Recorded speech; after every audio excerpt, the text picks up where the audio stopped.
Again, thank you for your excellent presentation, and we're excited to have our audience ask you more questions now. I saw a question that said, how long did it take all of you to learn Korean? And I'd really say that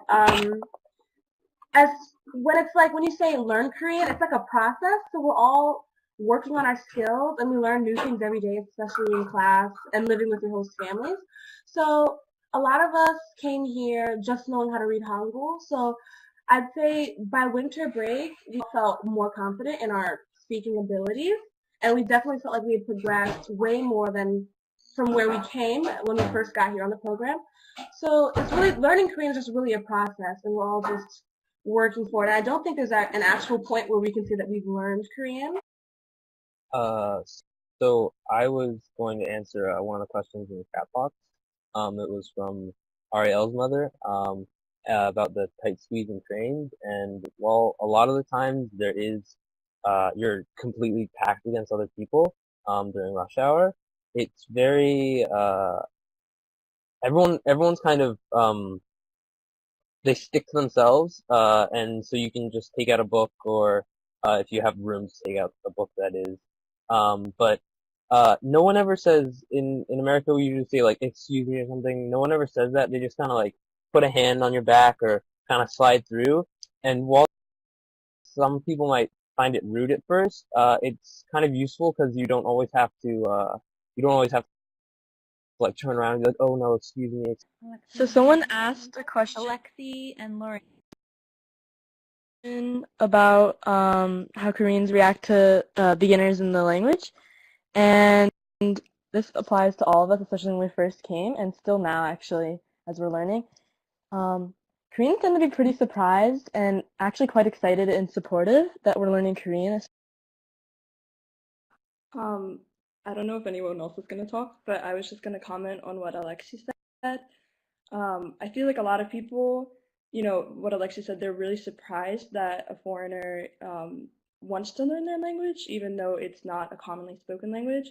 So like today, my family is actually moving today, so I'm actually currently in my mom's hagwon right now, which is like her English academy, so I could have internet. And I was helping one of the movers move a table before I came here, and he like obviously knew I was a foreigner, and he just had a conversation with me. And usually people, once you talk to them, they'll compliment you on how great your Korean is.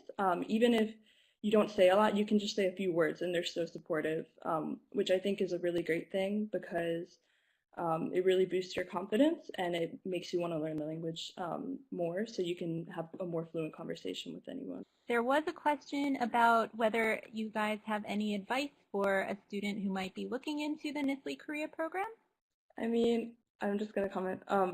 I would say start studying Korean now, because I think that can really help when you first get here. If you already know some Korean and you have a basic knowledge of the Korean language, you can get out of a lot of like awkward situations with that Korean knowledge. And also you can kind of jumpstart like learning Korean while you're on the program, which would be. I just want to add on something that, because like I've told a lot of people at home about this program, because I did the summer program a couple of years ago, and something really important to keep in mind both when you're applying and if you actually get accepted and go on the program is it's definitely not a vacation. The program is centered around learning language, and because of that, you will spend what feels like every waking moment trying to cram as much vocabulary and grammar into your head, and then when you're not studying, you practice in Korean with your host family or with your classmates or with random people you meet on the streets.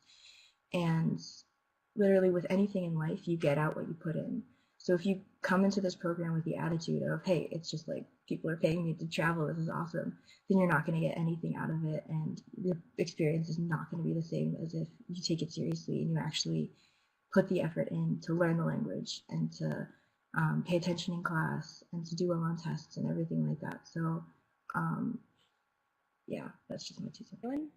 Okay, so we saw a question that was asking about how many times do we go to school and what's our schedule like and how many hours are we in school. Well, we're part of like 2 schools. So we have our Korean high school on one hand, and we have our Korean language school on the other.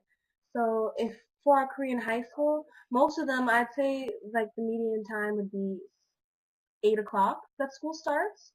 For me, it was 7:50. I had to be in my seat. So you're staying at school from like 7:50, 8 o'clock, maybe 8:20 to usually maybe 3 or 4, 3 or 4 o'clock on like Wednesdays and Fridays. And then we also go to Korean high school, go to Korean language school. So we leave our high schools around like lunchtime. So we're usually always in a classroom setting during the week if we're not in winter break. For most of our time, we're in a classroom setting. But we get a pretty good amount of free time like on weekends, especially during this winter break. Even though we are busy, we still have time to like see each other, work together, do homework together. As far as the question about is creativity stifled in such a structured lifestyle and environment, that's a really hard question. I don't want to say yes and I don't want to say no. It's hard to gauge because in Korean high school classes, it's very at least at my school, it's very lecture based. So you were listening to lectures and you were taking notes on what the teacher was saying. And I don't think that's a bad style of teaching. It's just different. For me, on the other hand, I go to a more like specialized school. I go to Seoul Digitech, so the kids are focusing on like digital art, digital media, like character design, things like that they want to pursue in the future. So there's a lot more creativity involved in the school setting. So they don't, not to say that they don't pay attention in their core classes, but they don't stress it as much as like 2D design or 3D design or those other types of classes. So I would say that there's a lot of creativity in that setting, if that answers the question. It looks like maybe you guys covered all your points, so thank you so much. And thank you, audience, for all your great questions. I think there was a really great dialogue here and sharing of experiences.